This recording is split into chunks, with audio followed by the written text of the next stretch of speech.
Good morning. I'm Bob Anderson, Dean of the College of Business here at the University of South Florida, Sarasota Manatee. On behalf of the campus, the university, we would like to welcome all of you, and I'd like to thank the Manatee Chamber of Commerce for allowing us to host this important event. I'm going to be very, very brief, but I think there's something that's very important given what has transpired up in Washington. We're going to be remiss if we don't announce a very important appointment, and that is Representative Vern Buchanan as being appointed to the Committee on House Ways and Means Committee. Congratulations. Now, as I understand it, that means that he won't be able to chair the subcommittee on small business. But I have to tell you, from purely a selfish standpoint, we're glad that you're on the House and Ways Committee. Thank you very much. The housekeeping details very small. Restrooms are just right behind you. There's coffee and refreshments. And with that, I'd like to ask Chris Pennywell to come up and take over. Chris? All right, thank you. Thank you, Dean Anderson. Welcome to the conference entitled, How Can I Grow My Business?, presented by Congressman Vern Buchanan. I'm Chris Pennywell. I'm the past chair of the Manatee Chamber of Commerce, and in my other job, I am with Whitney Bank. When they asked me to do this, they didn't tell me that it was the day after daylight savings time, and I think the panelists are probably thinking the same thing. So I appreciate for everybody getting up an hour early and joining us, and as you know, there's plenty of coffee in the back. Before we get started, if everybody could stand up, we'll do the Pledge of Allegiance. Pledge allegiance to the flag of the United States of America and to the republic for which it stands, one nation, under God, indivisible, with liberty and justice for all. All right, thank you. If everybody also could silence your cell phone or put it on vibrate, we would appreciate it. We are here today as a result of the Manatee Chamber's Leadership Conference initiatives. In 2010, we surveyed our membership, and one of their primary focuses was lack of capital and credit. And that went right after jobs and the economy, so it's one of the top 3 issues. So we wanted to get this type of program together, and when we contacted Representative Vern Buchanan's office, he was ecstatic to help out with this. It's something that they were actually already starting to work on, and he's such a champion of small business, as everybody knows, that it was just a natural fit. So we really appreciate him agreeing to do this. So it's my distinct pleasure to moderate the local and state portion of this event, which will be the second portion of this event, entitled, How Can I Grow My Business? I wanted to title it, Don't Blame the Bankers for All This Mess, but it didn't have the same panache, so we didn't go with that. But as the program states, money does not grow on trees, and there's credit crunches. You've heard all sorts of issues starting in 2008. So hopefully this program will really let you hear about various programs out there and really open your eyes to different funding sources. So we really appreciate you attending. So my second responsibility is to introduce today's program presenter for the first portion, which will be the federal portion, and that's Representative Vern Buchanan. It's been an honor working with him on this, and again, with his passion for small business, it was a natural fit. U.S. Representative Vern Buchanan is the only Florida member of Congress to serve on the House Ways and Means Committee, which has jurisdiction over tax policy, international trade, health care, and Social Security. A self-made businessman, Buchanan understands that America's economic strength flows from its entrepreneurial spirit and pro-growth free market policies. Buchanan has worked tirelessly to enact tax incentives to help small businesses end burdensome regulations and limit frivolous lawsuits. In his third term, Buchanan is an outspoken advocate of reforming the U.S. tax code to make it simpler and easier. He serves as the Trade Oversight and Subcommittee on Ways and Means. As a member of the Trade Subcommittee, Buchanan recognized that international competitiveness is key to revitalizing the economy. He will seek to move 3 free trade agreements through Congress and conduct oversight on U.S. trade relations with the European Union, China, India, among others. As the chairman of the Friends of Panama Caucus, Buchanan will continue his effort to help Port Manatee grow and capitalize on the upcoming expansion of the Panama Canal. A strong fiscal conservative, the congressman's signature bill is the Buchanan Balanced Budget Amendment Act. He also introduced legislation to stop automatic pay raises for members of Congress until the budget is balanced. Congressman Buchanan's previous committee assignments included the House Transportation and Infrastructure Committee, the House Veterans Affairs Committee, the House Small Business Committee, where he also served as a ranking member of the Subcommittee on Finance and Tax. Vern Buchanan grew up with 5 siblings in a blue-collar household in a small town near Detroit, Michigan. He served 6 years in the Air National Guard and worked his way through college. The self-made businessman is a respected leader in Florida's business community. He chaired both the Florida Chamber of Commerce and the Sarasota Chamber of Commerce. He was also a member of the board of the U.S. Chamber, and in 2005, he was inducted to the Tampa Bay Business Hall of Fame. A husband and father, Congressman Buchanan lives on Longboat Key with his wife of more than 30 years. Mr. Buchanan have 2 grown sons, James and Matt. With that, Congressman Buchanan, thank you. Thanks.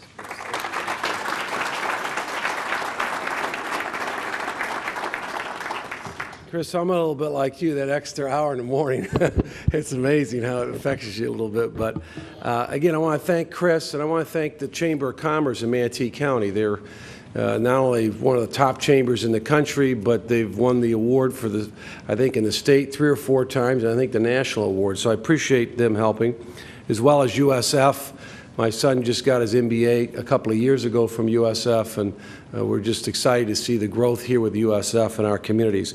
Let me just touch on just a couple of quick things, and then I want to really get to our panelists, and then any questions or comments that you got. Obviously, when I got there 4 years ago, in terms of a little bit of background, we were in the majority when I started running. When I got there, I got elected, when I got sworn in a couple of minutes before Nancy Pelosi got sworn in, the Democrats.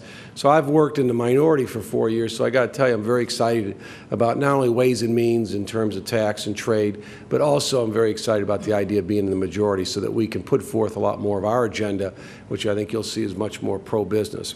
The 2 big things that we're going to be working on in terms of the next, this 112th Congress that we're going to really focus on for the next couple of years is primarily jobs will be the biggest thing we have, as many of you know.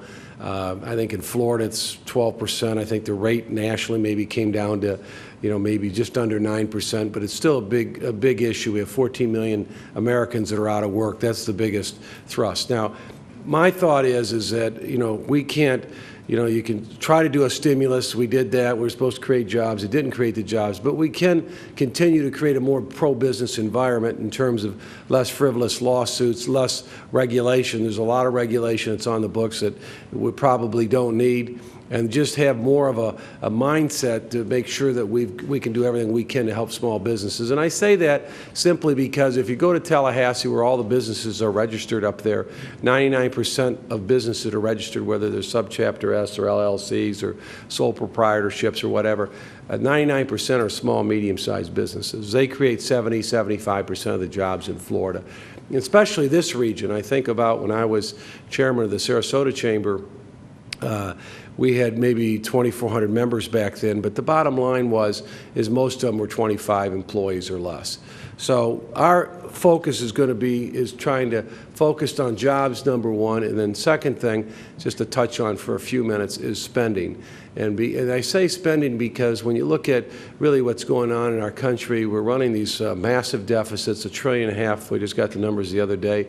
In terms of a deficit, every dollar that we spend in America today, we're borrowing 40 cents of that. You know, as a banker, what that does. So you just can't continue to do that. Our GDP is a little over 14 trillion. Our debt's over 14 trillion today, on the way to 20 trillion. Based on the The new budget we just got from the administration, they're projecting another $1.5 trillion loss next year in terms of a deficit. And if you take a look at, in terms of the last 2 years, this administration, you've got 14, for the first 200 years, we've accumulated the same amount of debt as we have in the last couple of years. And it's not just a Democrat thing. You know, if you look back, real frankly, over the last 50 years, we've only balanced the budget 5 times out of 50 years. So there's plenty of blame to go around. I just think there's a lot of spending that's being done in Washington we don't need to be doing. We need to focus on getting back to a balanced budget amendment. We're not going to do that tomorrow because we're going to spend $3.5 trillion this year. We're only going to take in receipts just around $2 trillion. So you're $1.5 trillion upside down. Half of that is because of so many people being out of work. We're writing a lot of checks that are going out and not coming in. But we do need to get the debt, because at some point, there's no question in my mind, that affects jobs. And when you look at the debt expense, the interest expense on the debt today, it's a couple $100 billion, but the bottom line money's almost free when you're floating $14 trillion. If you get back to normal rates, 4 to 5%, then all of a sudden you're talking to, you know, 4 or 5 times that in terms of interest expense. So the next 2 years, I think the Congress, at least from the Republican side, I think a lot of Democrats feel the same way, is it's got to be focused on getting people back to work and getting our spending more under control. Those are going to be the big issue going forward. The other thing I just want to say, I'm excited about having our panelists here today, because obviously one of the big issues is capital, access to capital. We've done some of these before, and we've got to make sure that if you're a small business or a medium-sized business, and 5 years ago in terms of trying to get a loan or a line of credit is completely different than the environment it is today. Before, you know, you could get it based on certain assets you might have or real estate assets. A lot of those equities aren't there today, so, you know, if you want to borrow $500,000, you got to put up a $500,000 CD many times. So that's why I appreciate having this discussion today. And I thought what we'd do, if it's all right, let's hear from the U.S. Commerce Department and give us your pitch, Renee, just kind of where you see things at today and moving forward. Do you mean in terms of our full presentation, or just well, is that give us? I thought what we would do today is maybe take what time you need. You know, 10 or 15 minutes or whatever, how long you're, and then we'll get into Q&A a little bit, and we'll give Robert a chance. We have a presentation, so let's do that, and then we'll get open it up to everybody here. I thought you just wanted my thoughts about the world and no, and I was going to say that's an all-day presentation. Yeah, exactly. Now, just a little bit about your department and what your thoughts today. Thank you. Really appreciate the opportunity to be here today to talk about, we'll share with you information on the programs, business programs, and services of the U.S. Department of Commerce, and also to introduce you to a new economic development and customer service model that's being implemented by the department. I'm probably going to be talking fast, so stay with me. I'll be breaking all the Toastmaster rules for good presentations, so we have a lot of material to cover. So the U.S. Department of Commerce was established in 1903. It's a cabinet-level department. The estimated 2011 budget is about $8.9 billion. Employing about 37,918 employees worldwide. In the decennial years, that number goes up. For the 2010 census, the Department of Commerce employed about 136,514 employees, and that was part of I think they hired almost about 100,000 people to help implement the decennial census, which not only was on time, but also under budget, which was a great accomplishment.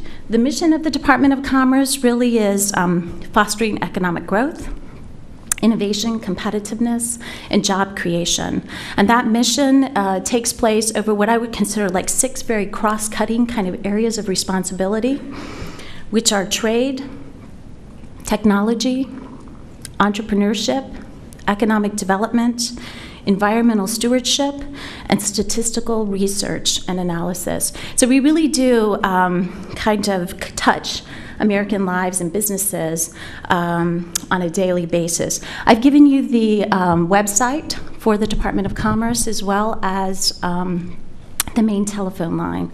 So you can call that number and get to any bureau or to any person employed with the Department of Commerce.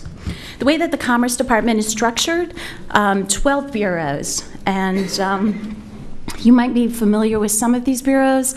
I'll go through just real quickly: the Minority Business Development Agency, the U.S. Patent and Trademark Office, the National Institute in Standards and Technology, National Telecommunications Information Administration, the National Oceanic and Atmospheric Administration, the Economic Statistics Agency, the Bureau of Economic Analysis, the National Technical Information Service, the Census Bureau, the International Trade Administration, the Economic Development Administration, Bureau of Industry and Security, and the Office of the Secretary. 12 bureaus comprise the U.S. Department of Commerce. Therein lies the opportunity for you as a business, because within all of those 12 different bureaus are over 70 business assistance programs. I've listed them for you here. As you can see under the individual bureaus, that is the opportunity. The challenge historically has been getting access to those various 70-plus business assistance programs. And that's where Commerce Connect comes in. What I'm very excited to share with you today is that Commerce Connect is a customer service model. It's somewhat the GPS system for you to navigate all of these business assistance programs. It's not a bureau. It's not a program. It is an initiative, a customer service model to help you access the 70-plus business assistance programs. So really, that customer service model is a one-stop shop, no wrong door approach. You can contact us. We have a national call center, website, one call, one click, and you can have access to not only the U.S. Department of Commerce programs, but also other federal, state, and local services. And really the focus of it is to help businesses access the right program, the right contact, to know what the right fits are. And I think the important thing is to note is that this initiative is really done based with existing resources. This is not a new program, government getting bigger. It's really taking the existing resources that we have at the Commerce Department and implementing a new customer service model to help provide services. So this is what we look like today. Commerce Connect is a new initiative. There was a pilot test in the fall of 2009 that was run through 2010 in Michigan. As you know, the automotive industry, it's a very depressed economic area. So that was the first Commerce Connect sort of high-touch model to help businesses connect to the resources that were available. And then post the BP oil spill, a team was sent down to the Gulf Coast for a Gulf Coast kind of economic development recovery initiative. So there is a team of us in the Gulf right now covering a 5-state territory: Florida, Alabama, Mississippi, Texas, and Louisiana. We're here to help businesses like yourselves connect to the resources and the programs that are available. The other little stars that you see across the United States are where we are cross-training employees of the U.S. Department of Commerce that are currently in existing field offices across the United States to provide the full range of portfolio of commerce programs. So they will be cross-trained, and we hope that within 2 to 3 years that we will have stars in every state. So it will be a huge network We have a conference call once a week. We share best practices. We talk about the trends that are going on with businesses. A lot of that information flows back to Washington, which I think it's a two-way kind of communication, very helpful. We also have a customer relationship management system, a database, where we are cataloging available resources at the federal, state, and local. With the intent, the long-term vision is that not only will it be a one-stop shop for commerce programs and services, but also other federal, state, and local programs, so that when you contact us, we will be able to provide you 10, 15, 20 different resources where you can go to get assistance. So I think one of the things that is important to note is that the process is really simple. The very first thing that we do is, when you contact us, is that we listen. We just listen to what your business needs are. It's the most important thing probably that we do. So when you contact Commerce Connect, you tell us what your business need is, and then it's our job to connect you to those resources that are available. The great thing is that the service is free. It's no cost. I'm not selling anything. I'm not promoting anything.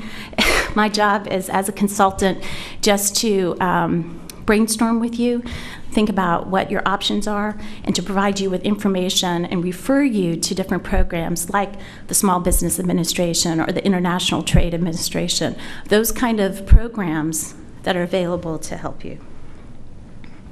So I just wanted to share with you what we're seeing in terms of our client base, what the common kind of business challenges are for businesses: market diversification, export assistance, financing solutions, business and trade research data, intellectual property, contracting opportunities, and cost identification and control, and process improvements. These really are the main categories of assistance that are coming to us that we see with our clients on a daily basis. There is a program or service that can address all of these business needs.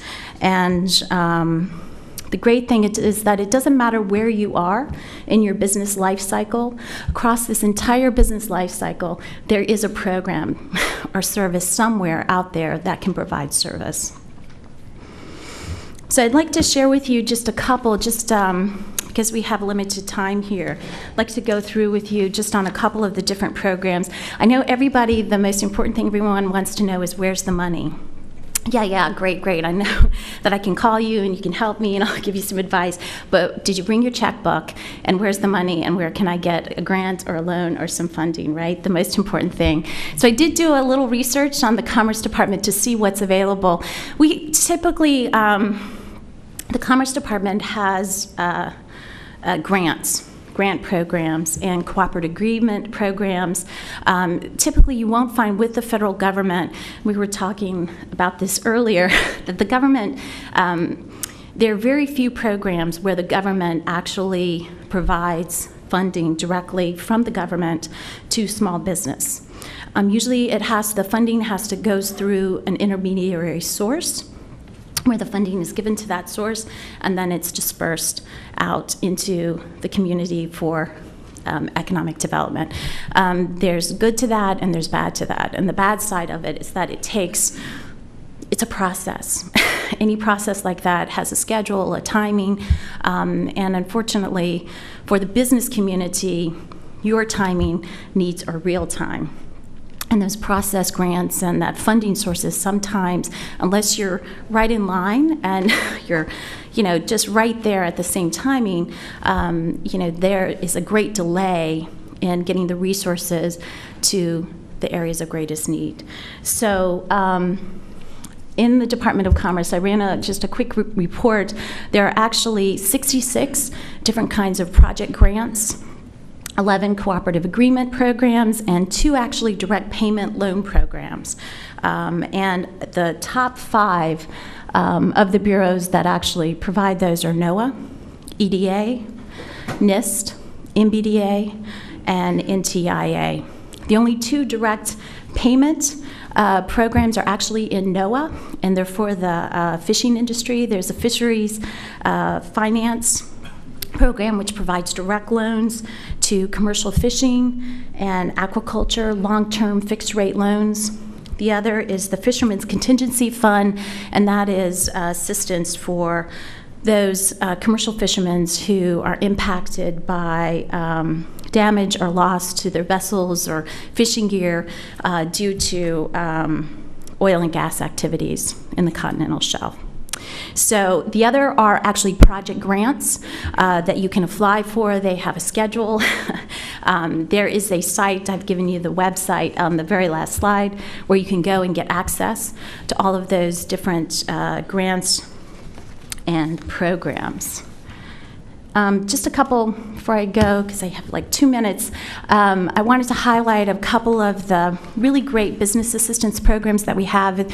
There's no way we can go over all 100, but I would like to highlight the International Trade Administration.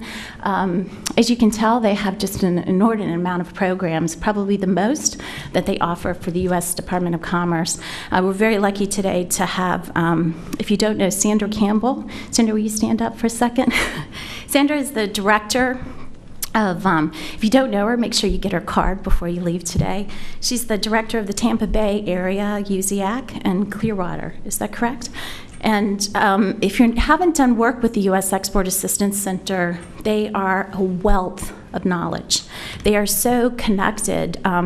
The ITA has over 100, I think, offices across the United States, domestic offices. They also have offices internationally. So if you're trying to break into a new market, Latin America, Southeast Asia, they employ foreign nationals in country, and they have so much information, research data. They can help you. They can match you with great customers, talk about financing. They have a lot of great partnerships with the SBA, with Enterprise Florida. So they're a great go-to resource. And Commerce Connect, we are a referral service. So if you came to me and you said, gosh, Renee, I'm really interested in getting into expanding my export market, I would send you to Sandra. She's got a great program coming up on March 22nd, I think an export boot camp. Is that correct? Where you can go and export compliance boot camp, where you can go and learn all about exporting. Is a great way to expand your business. The economy may be not that great on this end of the pond, but there's a big world out there, and Sandra can actually help you do that. The Bureau of Industry and Security, actually ITA, Trade Promotion, BIS, Trade Controls. But there's a lot of great free information on their website, a lot of downloadable. They have free pamphlets if you're interested in doing export controls, re-export controls. So a lot of great free information that the government provides. And the other one is the Nist program, the Manufacturing Extension Partnership, if you're a manufacturer. Really, really great program. They have about 60 centers nationwide. They provide a full suite of services for small and medium-sized businesses. And they do business development, workforce training. They can help you even with your plant layout. They do the Six Sigma Lean manufacturing practices. A really, really great organization. So, in here, a lot of different programs. Again, just as a takeaway and sort of as a final. Commerce Connect is probably the best piece of information that I've given you today, in that it is your one-stop access to a whole portfolio of federal, state, local resources that are out there. And there are a lot of resources to help you and support your business goals. So it's free, there are a lot of, I'd just like to note that there are a lot of free education and training on all of those websites, federal websites. So when you have time, if you want to look around or just call us, we'll tell you where that information is. Very easy regulatory updates and program updates. Most federal programs have free email blast, so you can sign up with them, and they'll send out information to you to keep you up to speed and also let you know when the next grant application deadlines are, a lot of free materials. And then I just give you two websites at the very end, the catalog of federal domestic assistance and federal grants where you can access the funding sources. So I really appreciate the opportunity to come and talk to you today. If you need assistance, if you have a question, if you're not sure, just please contact us. Right? Is that okay? That's good. Is that what you want? Round of applause. Thank you. I just think in terms of, we're going to have some Q&A in a minute, but I think a lot of people are interested in contracting opportunities, maybe as minority contractors, exports, and then, of course, everybody's interested in access to capital or financing. So, and we have, a lot of the small, medium-sized businesses here that are represented in our region, and so be able to plug in that and maybe more direct towards those kinds of opportunities, because it's very, it's large, huge. Hate to say bureaucracy, but I'm just saying so just help people navigate through the opportunities that you guys can assist on. And speaking of financing, I thought we'd bring our next speaker up. Robert's been here before, the SBA. I know that let me just say this, I know I've talked to banks like SunTrust Bank, who's doing a lot more with SBA, and some banks are getting more involved, where I think in the past maybe they didn't do as much in terms of SBA lending, but I was with the CEO of the state the other day, and he was telling me that they've got into it heavy in Florida.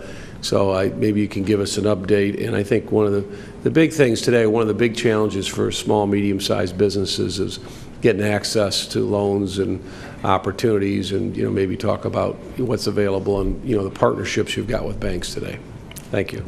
Thank you, Congressman. My name is Robert Chavarria. Good morning. I'm with the United States Small Business Administration. I'm the Senior Area Manager for 9 counties around Tampa Bay. And today we'll be speaking and focusing on financing and growing your business, our loan programs for that. So I will briefly go over some other topics, but that I feel compelled to speak to. However, I'm also going to give a little quick mini workshop to answer some of your questions and maybe stimulate some questions in the area of financing, and I'll be delighted to answer some questions for you later on. Of course, SBA was started in 1953. And we have approximately 3,500 employees nationwide. Approximately 35% of those are out in the field to service our clients, our small businesses. In these areas, to help entrepreneurs start their business, to manage their business, to finance their business, financial assistance primarily in the form of our loan programs, federal government contracting assistance in the form of federal contracting certification programs, in the area of business training and counseling, and we can't do our job without our partners, our national partners, Service Corps retired executives, the small business development centers that are all affiliated with major universities throughout the country, and other partners, both county, city, and state. So we partner together. That's our secret in how we help and assist small businesses, because of our partnerships that we establish. Disaster assistance in the form of loan programs. So these are our major areas of assistance to small businesses. As far as financing, we have our major loan programs, export assistance, we have surety bonds, small business investment program like angel investors, and of course our disaster assistance loan programs.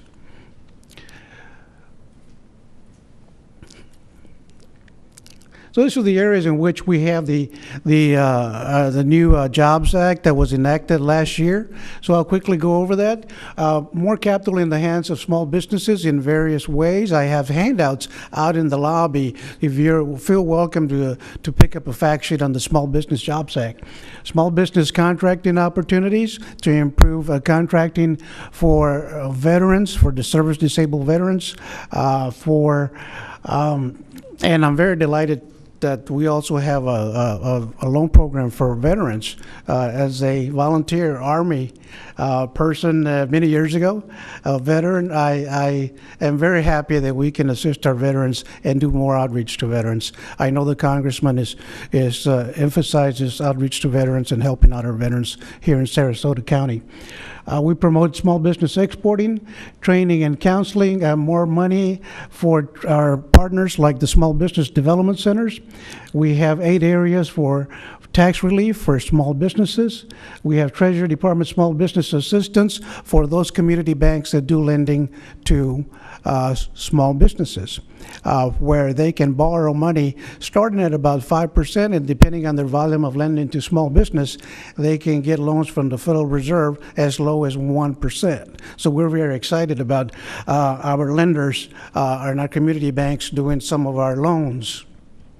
These are our loan programs that we have, a 7A up to $5 million, cap lines for lines of credit for construction, for seasonal and so forth, up to $2 million. Export working capital, $2 million to buy or build those things that you're going to export. International trade to operate that exporting business, up to $2 million for that loan program.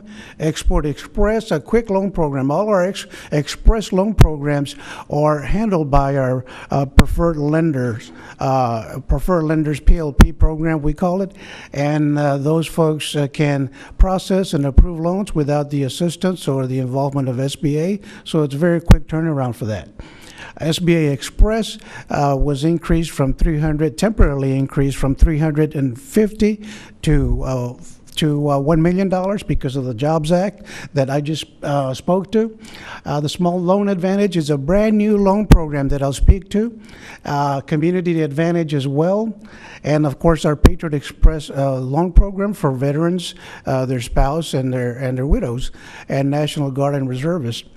We have a microloan program, which is our second area of loan programming. This is a program where SBA loans the money to microlenders, and then they are responsible to lend it out. And it's not a guaranteed loan program like our 7A loan programs. We also have our 504 loan program for facilities, the purchase of land to build your business location, to improve your business location for machinery and equipment. This is our loan program for veterans that I spoke to about. So it's $500,000 with an expedited processing system for our veterans. And those are the specifics about our veteran loan programs, 75 to 85% guarantee for just about any good business reason. And the loan may be a term or revolving line of credit for our veterans. I'm rushing through this because I want to be sure that I have plenty of time to answer your questions. And because I have a lengthy presentation also. Small Loan Advantage Program. This is a new loan program. The Community Express Loan Program, some of you may be familiar with, was a loan program that was established to help new and startup businesses. That loan program was set to expire or sunset in December of last year. I am told, and our agency is planning to continue to accept applications until April the 30th. In the Community Express Loan Program, so that we have time to transition to these new loan programs that I'll be speaking to you about right now. The Small Business Advantage Loan Program is to be, all our preferred lenders are able to do this loan program. And this loan program becomes effective. The lenders can take applications starting tomorrow. It targets underserved communities, low to moderate income areas, hub zones, and so forth. Any good business reason to start or expand your business, and the lender submits a 2-page application. And this is done through the E-Trans system, it's called, that the lenders use with SBA. And this loan application can be processed immediately after receipt of its electronic form, and we say within minutes. And if it's hard copy or there's documentation or information missing, then it'll take a couple of business days. So this is a very quick turnaround time for a loan up to $250,000, folks. So please, for those of you interested in that, see our preferred lenders. All our preferred lenders are listed in our South Florida District Resource Guide that's out in the lobby. So feel free to contact your preferred lenders. We are in the process of surveying some of our lenders to see who will be participating in this loan program.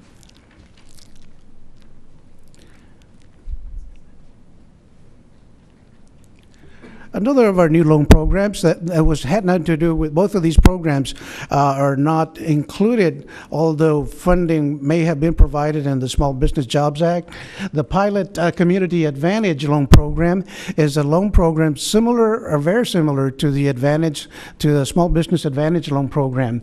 And this is to increase the number of lenders that are making these kinds of loans to small businesses. These lenders will include certified development companies, nonprofit certified development companies, micro lenders, and our certified development companies that handle our 504 loan programs for facilities.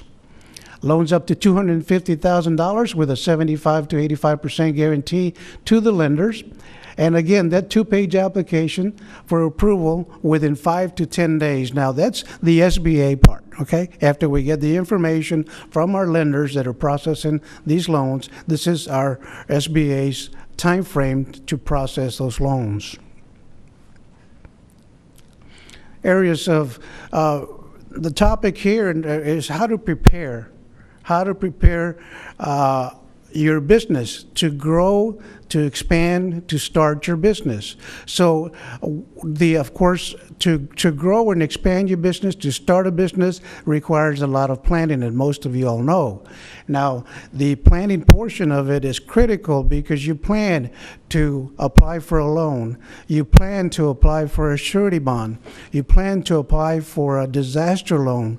So all this preparation, and that's why we work so closely with our partners to prepare our small businesses so that they can have a good chance of getting their loan application approved and getting the money to start or to run their business.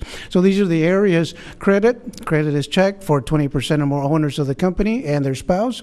Investment, 25 to 35% for in general.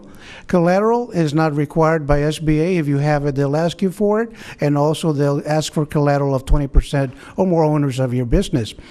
Collateral is to me very critical for those loan applications that may have everything else in order, but that collateral is lacking, and that's why we like to refer clients to lenders that are making those SBA loans. I did a survey, and I haven't done it in all our counties, but I had a meeting with Hillsborough County and found that last year, the small business loans, 50% approximately were commercial small business loans, and 50% were SBA loans. And we conjecture that the reason that those loans that were not commercial was because they were lacking in that collateral, because collateral will not stop you from getting an SBA loan. Okay? So I track every loan that's made in the 9 counties that I service, and also that I've shared that list with our partners and our congressional offices. I track it by county and by congressional district, so we can refer our lenders to those folks. Yes, sir. Is to allow as much time as we can, because they've got part of our program's over at 10. Okay. So I'd like to try to open it up to the room. If you got a couple of things you just want to wrap up on. Okay, very good. I know you got a lot of great stuff there, but I think just from a time standpoint, we want to. These are the benefits of 7A loan programs, folks. And I'll be delighted to answer any questions whenever the appropriate time is. Okay. And I'll, again, wanted to cover as many of the topics, the specifics that you may have that could stimulate some of our questions for you. Well, thank you, Robert. I think what I'd like to do now is open it up. But let me just tell you that I know the administration and Congress both are working with the SBA. I was, as they mentioned, on small business, which oversees SBA. And regardless of what people might have thought 10, 20 years ago, or even 5 years ago, maybe you didn't have the experience that you'd like to have, a lot of that's changed. And I think a lot of the banks in the area, we're just talking here, Chris and I, they're doing SBA loans. So, and here's the bottom line, the way I see it. Someone, maybe a bank, they'll say today, you know, we'd love to lend you some money, but, you know, the last couple of years, your earnings haven't been exactly where they should be, and so we need more collateral, or we need securities as stocks or bonds or something. So a lot of businesses aren't in that position.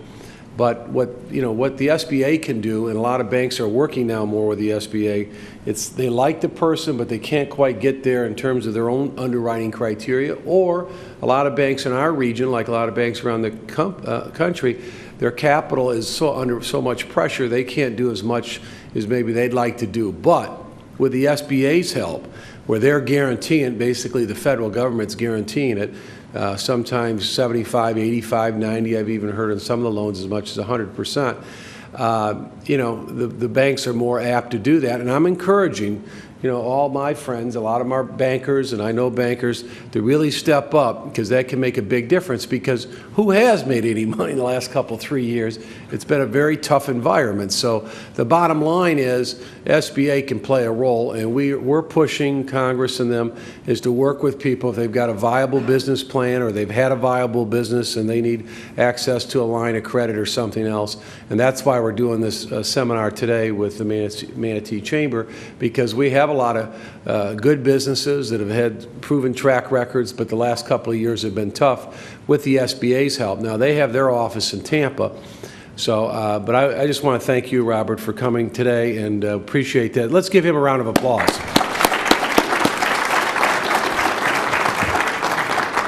I do like the idea that you can, the loan application is 2 pages and 5 to 10 days to get a turnaround answer. That's pretty good. I think that's as good as any bank or anybody else, so I think that's great. Let's just open it up. Anybody have a question of either of our panelists? And Sydney's got the mic, so just raise your hand and we'll get to you. Thank you. My name is Kevin Conley. I'm president of Apollo SunGuard, a manufacturer of shade structures and electric car recharge stations. Robert, thank you very much. We were able to close a Patriot Loan Express with SunTrust about a month ago, and it was very helpful. But the issue that we're facing now is that Congress passed a law 5 years ago detailing 3% of federal procurement to be reserved to service disabled veteran-owned businesses. With the exception of the Veterans Administration, all other federal agencies aren't even coming even close to even trying to accomplish that. And Department of Defense is one of the worst offenders. What can be done to try to get some of these federal agencies to comply?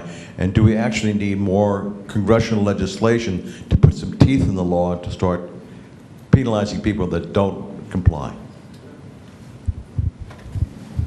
Thank you for the question. Of course, SBA is not responsible to be sure that the procurement organizations of the federal agencies actually comply with those goals. However, we are tasked to help them to find help them find small businesses. The federal government contracting arena changed significantly with the Small Business Jobs Act, because the act now makes all certification programs like service disabled veterans.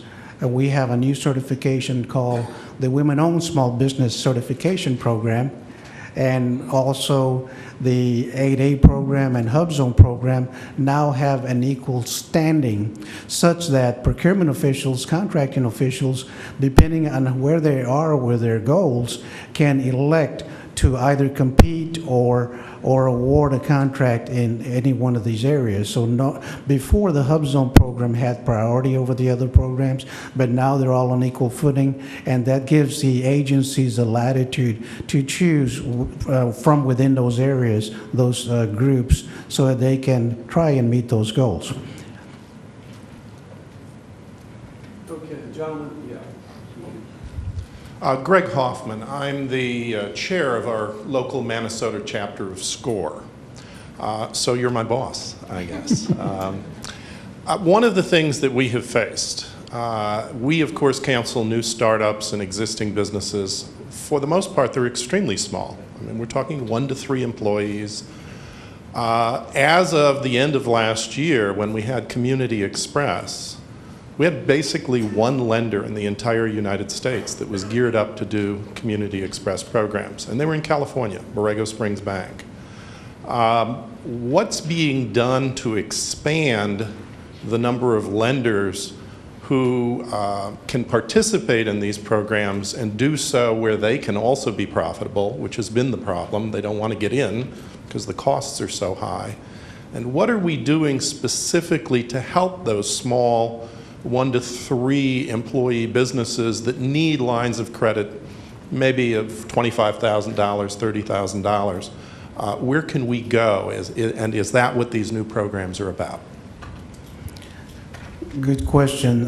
The Community Express Loan Program was a pilot program that, which was very effective. I know in 2009 that we were reaching the maximum number of loans and dollars that we could lend, because as a pilot program, it was limited to 10% of total SBA lending. As it was determined that the Community Express, for reasons that you stated, was that there were not enough lenders, so it was terminated. That was one of the reasons that was discussed. The other one was because of the high failure rate or of those loans that were not paid back. So yes, there were very, very few lenders in the country doing that, although they were reaching their limits of lending under the pilot regulations. And that's exactly the reasons why this Small Business Advantage program that can be done by all of our preferred lenders throughout the country is being put in place. Now, again, effective tomorrow. The Community Express Loan Program for lending by our certified development companies, by our CDCs, the community development organizations, our micro lenders will also be able to do what is equal to the same loan program as the Small Business Advantage Loan Program, and the whole goal is, again, to increase the number of lenders. Obviously, the more lenders we have, hopefully the more loans that are going to be made. So that is the goal of those new programs, to replace the Community Express, where they'll be still accepting applications till the end of April, to smooth out the transition period. However, for the small loan requirements for businesses, what we are still suggesting is to apply with the Community Express. In some instances, for the SBA Express loan program, which can be a small loan and also can be revolving.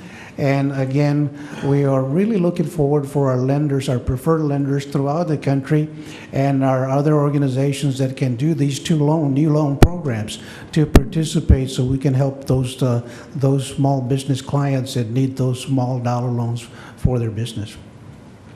Yeah, let me, just before you, I want to just ask them a question, because I get asked this a lot as it relates to contracting. You know, how do people can they work with your office if you're a small business and you want to bid on jobs or opportunities?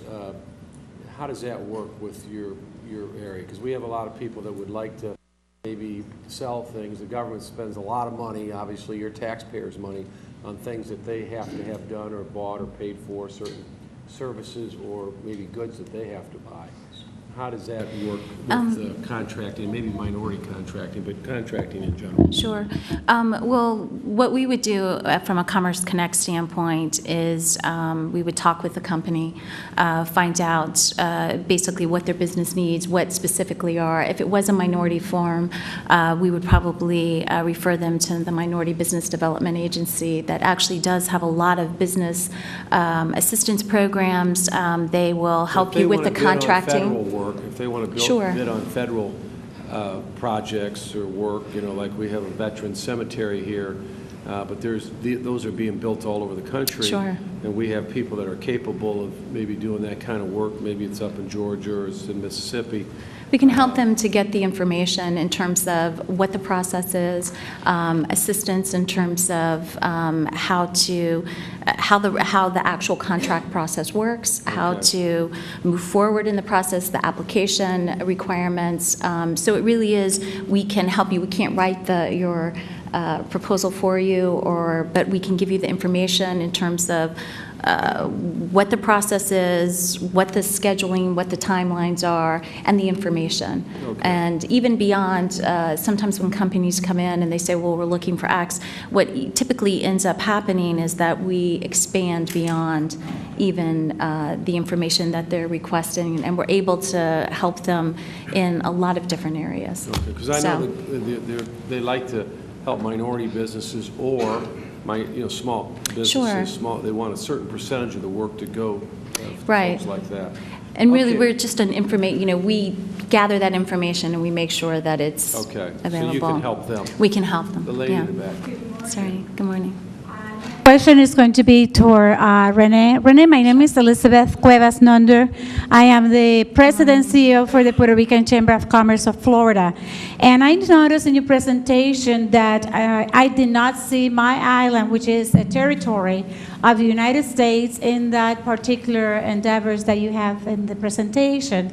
Could you explain to me why that was omitted, and what is the Department of Commerce doing to empower Puerto Rico as one of the most exciting, actually, domestic trade between Florida and Puerto Rico? We have over 1 million Puerto Rican consumers in the state of Florida.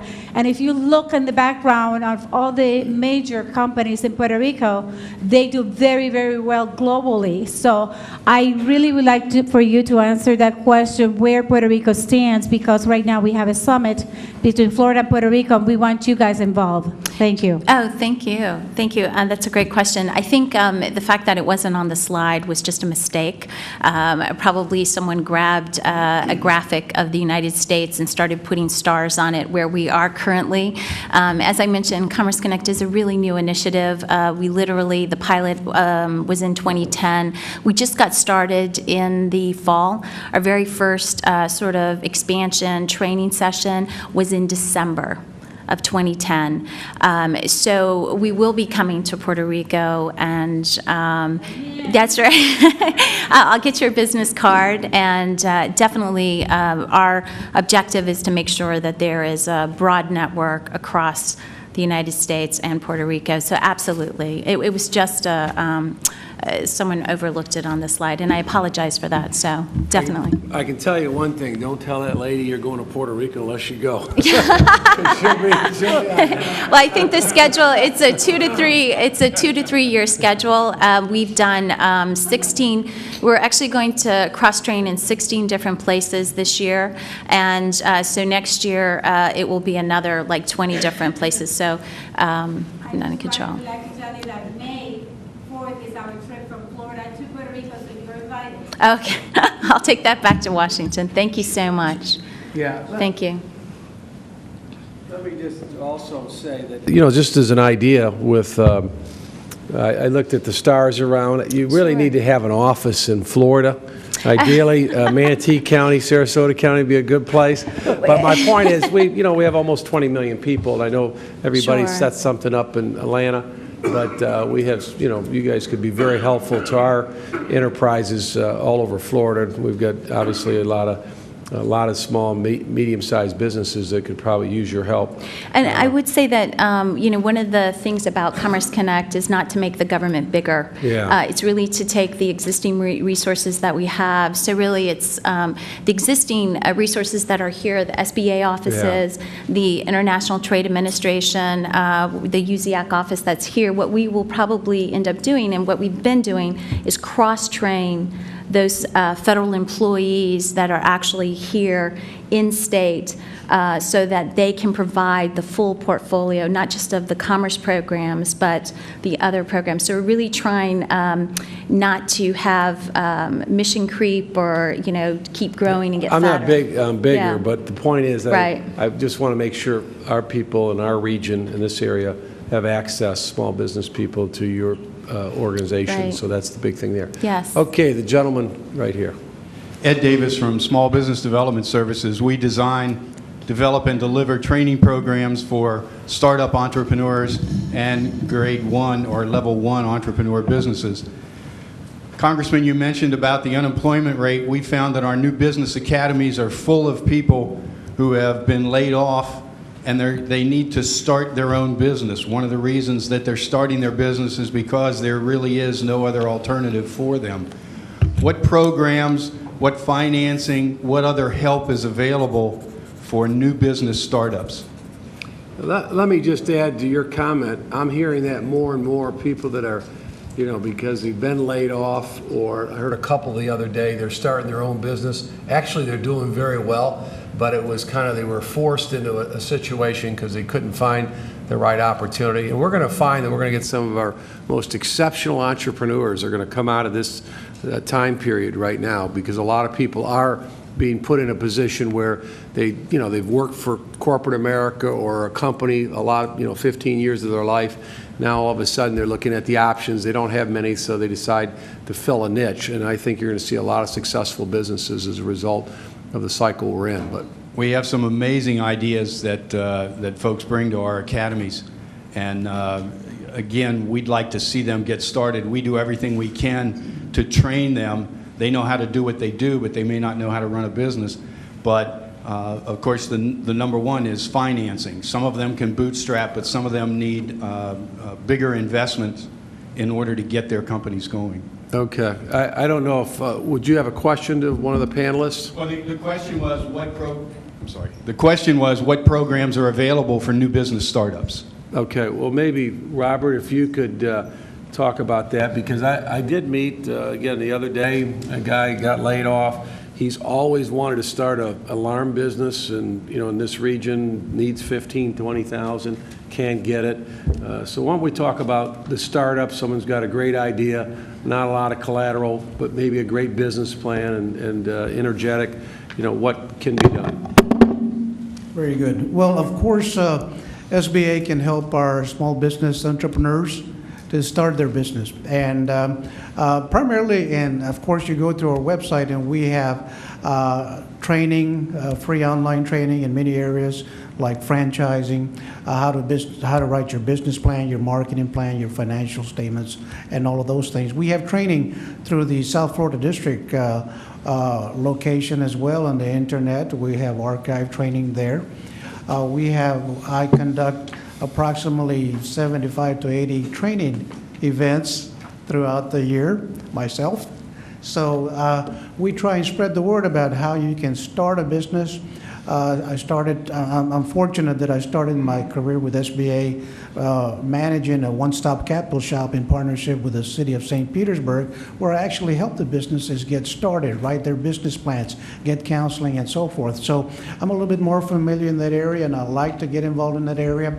I've worked with for example, all our partners, Service Corps retired executives, our small business development centers, folks like Mr. Andy Fox, who I work with at the Manatee Chamber at their academy, with Mr. Sherrod Halliburton. We're working together. He's applying to be a microlender. We're working to train entrepreneurs. So we partner with cities, with organizations, with counties to help train our partners, but primarily with our major partners, or SCORE, and the Small Business Development Centers, so that we can help those folks get started and with their business plans, with their financial statements, with their marketing plans. And I'm a big proponent of learning how to make a sales presentation, how not only market, but how to do a sales presentation, for example. So we'd like to help our small businesses in many areas as we can to start their business and then prepare. Again, preparation is critical to make that transition to financing. Once you make that transition to financing, hopefully we've done a good job to give that applicant for a small business loans to have a loan approved for their business. So I want to get back, and I agree with you. I think one of the most critical things is a solid business plan. But once they get that and get through the various stages, what's available for someone that's got a solid business plan, he's prepared, now he needs some capital to get going. What can the SBA do? I think that was the gentleman's question. Okay. Well, our SBA loan programs that I have in my slide presentation, the 7A loan program and sub-programs, for especially the new loan programs for those small businesses that are just now getting started. The Expiring Community Express Loan Program, the Express Loan Program, all of those programs are avenues for financing a small business startup. So Express, just to take that a little bit further, how much can a person get up to in the Express? Not that you lend the maximum amount, but on Express, how much is it, up to $35,000, or what is that number? The Express is the SBA Express is actually up to $350,000, although the majority. That's real Express. I like that. Express, Yeah, yeah.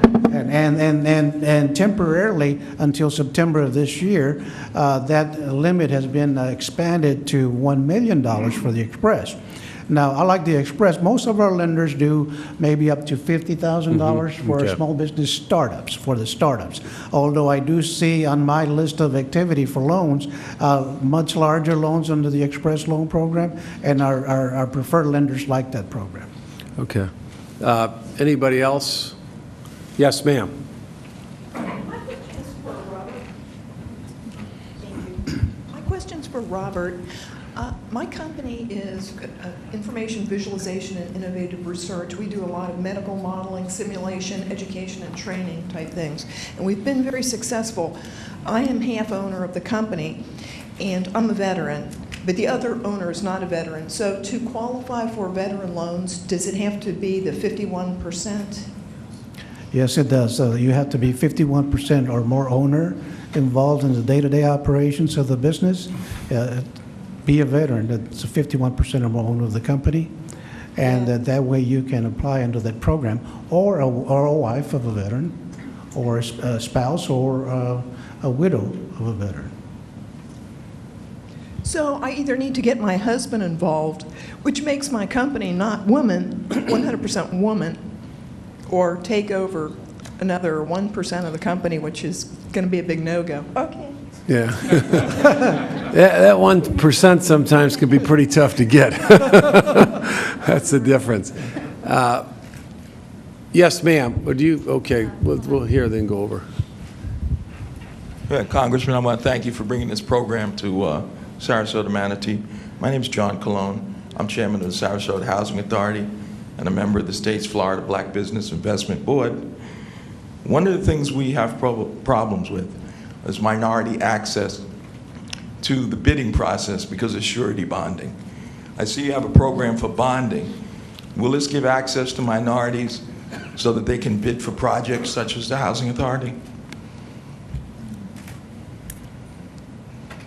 I'll speak. You mentioned it, Robert. That's why I'm bringing it to you. I'll speak to that. Okay, I noticed the bonding in your presentation, and that's a very big problem. We can get them access to capital, but when they do the bidding for the jobs, they can't get the surety bonding for performance, and that's a big issue. And as you know, John, unless you can get bonded on most jobs, it's pretty tough to get the job, even though you might be qualified and be able to do the work, but you've got to have the bonding.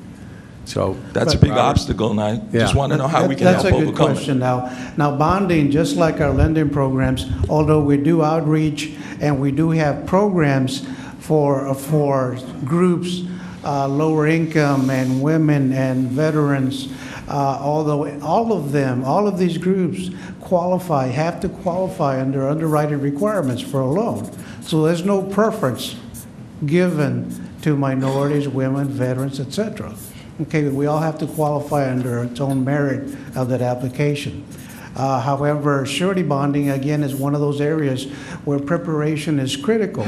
Surety bonding, we recommend strongly that a company develop a relationship with a surety bond company, because I see many companies that want a bond, but they've never had a bond.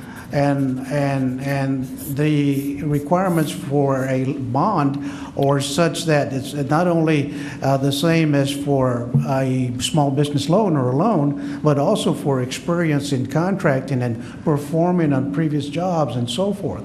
So it takes even more preparation to get a bond, especially on short notice. So it's always good to, as quickly as possible, develop a relationship with a bonding company, and they're listed. We have bonding companies in a resource guide, so that you can, when you have to respond to a bid that requires a bond, you don't have to go through that application process. You can just call and say, I need a bond for so-and-so, and hopefully your bonding company will approve that.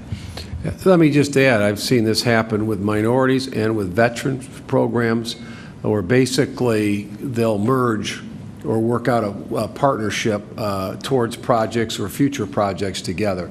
That happens a lot. We're one of the larger established firms that has bonding capability, and a minority firm, they'll do a joint venture and then look at numerous projects going forward. Or veterans, like the Veteran Cemetery, they wanted a veteran firm that was preferred, so sometimes they'll work with a firm that it's owned by veterans or whatever, and then someone that's got more capacity. Because some of these jobs are $25, $100 million. Some are much higher, but the point is you've got to have the expertise, the bonding, and all these aspects in place. So that's another way to look at that, John. Okay. Yeah. Yes, ma'am. I'm Jane Bralinger, and I'm with Arcadia DeSoto Habitat for Humanity. We have a small thrift store that we want to expand, and one of the questions I had is, if we look into the Small Business Advantage program, who sets the percent of interest? You had mentioned between 1 and 4 or 5%. Is that done by the lender or by the Small Business Association? Okay, that percentage that I spoke about is the money that is borrowed by our community banks from the Federal Reserve to make loans to small business. Now, you're in an organization, is that a nonprofit organization? Yes, sir. Okay. Nonprofit organizations are not eligible to borrow from SBA loan programs. However, approximately 4 years ago, subsidiaries of nonprofit organizations were able to borrow from SBA under our programs. So what I recommend to nonprofit organizations that may want financing is that they set up a subsidiary for-profit that helps them to fund their nonprofit as well, and also they're able to borrow from our programs. Renee had a comment too. If I can get your business card, I'll send you some information. I'm not an expert in this area, but the U.S. Department of Treasury actually has a program called the Community Development Financial Institution Fund, and through a new market tax credit program, what they do is, as the process goes, is that they, and in fact they just, issued, I think it was like 23 $1.5 billion to what they call community development entities. So they give them sort of like a chunk of money, like 60, 70 to $80 million, and there's a tax credit that those entities get for moving that money into the economy. And I know that there is a fund that is specific for Habitat for Humanity. So when those entities, they apply to be one of the sort of providers, sorry about that. When they apply to be one of those providers, they have to say where they think their focus will be and where they think the money will go to. And I know that there's one for Florida, and it's specifically for humanity. Okay, so I'll get you that information if you give me your card. Hey, Robert, also, I'd like to have you or Renee comment on the shift in attitude, I think, in Washington down to the field to be able to have you get out there and be more proactive, streamline processes. I mean, have you seen that, the change maybe in the last couple of 3 years because of lack of access to capital, or made it easier for people to get loans? Because I've had people tell me 5 years ago it was very tough, and it seems like the process is a lot cleaner, better today.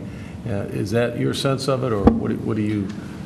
Congressman, it's absolutely my sense of it. I hear these so-called horror stories from applicants for a business loan, And nowadays, I'm hearing more like a good job, that was better, it wasn't as bad, although this last week I did hear one of those bad stories about it, but the application was made some time ago. So yes, because of the centralized processing of SBA loans, the turnaround time for a regular 7A loan after our lenders or submit all the information, if it's complete and accurate, the turnaround time is 5 to 9 business days turnaround time for a 7A loan program. And so the process is a lot quicker, a lot more efficient on the SBA side. They've really worked to do that. The agency has become very business-like and their processes and the way they conduct business. So yes, I have seen quite an improvement. I know there's a push to have you guys to be more helpful out in the community. So I know there's a big push for that. And then again, like I said, talking to a CEO for the state of one of the large banks, where they didn't do a lot of SBAs 4 years ago. I think there's a lot more banks that are looking at this as a valuable opportunity. Where they'd like to do the loans, but maybe they're not quite there, but they'll participate with the SBA. So I think that's a good thing. And so I would just encourage people that even if you had a little more of a challenge a couple of years ago, I think there's a new attitude. That's my sense in town, and I appreciate what the SBA is trying to do, and I think it's making a big difference. Any other, we've got time for a couple more questions. One other question. Yeah. On the bonding issue.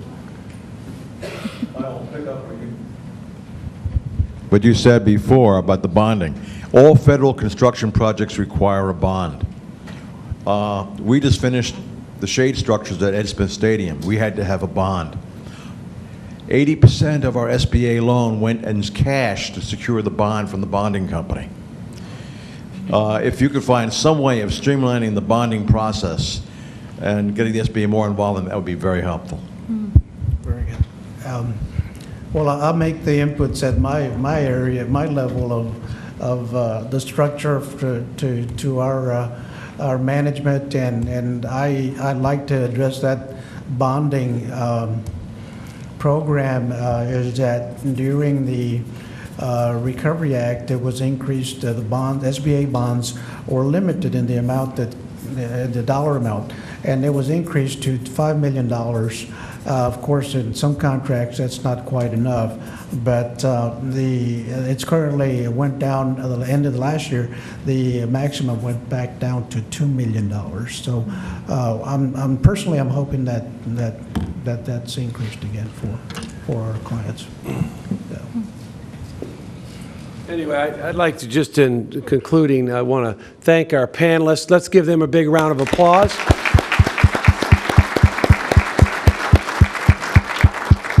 We're going to take a break, but I also like to thank the Manatee Chamber for all they do and help partnering this with us today, and also USF. So let's take a couple of minute break, and we'll get back in phase 2 of the program. And the panelists will be around. Make sure you get their cards or any questions and with them. Thank you.